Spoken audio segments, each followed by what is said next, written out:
Mr. Speaker, in the interview the Prime Minister did with Mr. Zeterik, which is there for any of us to hear, the interview begins.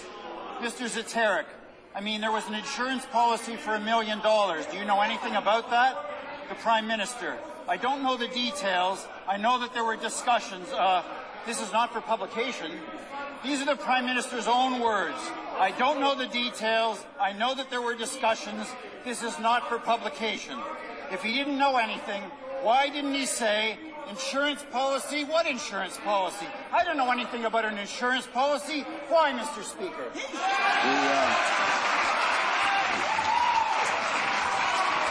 Order.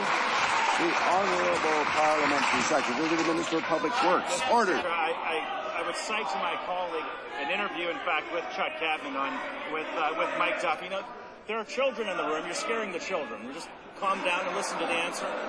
Mr. Speaker, on CTV, Chuck Cadman was asked about this very issue, and he was asked by CTV.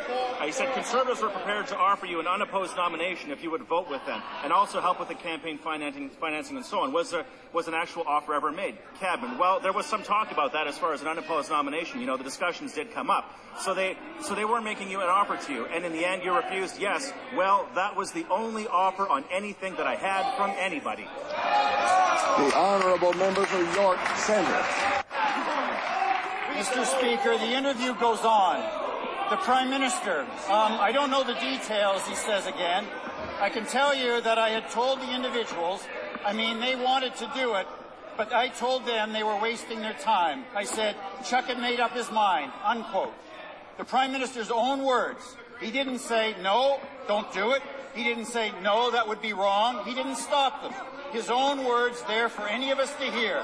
If the Prime Minister knew nothing about this, Mr. Speaker, why didn't he just say no? The Honourable Order, the Honourable Parliamentary Secretary to the Minister of Public Works. Well, Mr. Speaker, as we've said a number of times, the only offer made to Chuck Cadman was made by Doug Findlay and Tom Flanagan on May 19th, 2005, where we talked about Chuck Cadman rejoining the Conservative caucus and running as a Conservative candidate. But if the member from York Centre really believes in what he's saying, if he really believes his accusations against the Conservative Party, then maybe he will show up tonight and vote on the motion and on the confidence motion on the budget tonight. He didn't show up last night. Only 7 Liberals showed up. The only Liberal MPs that still support.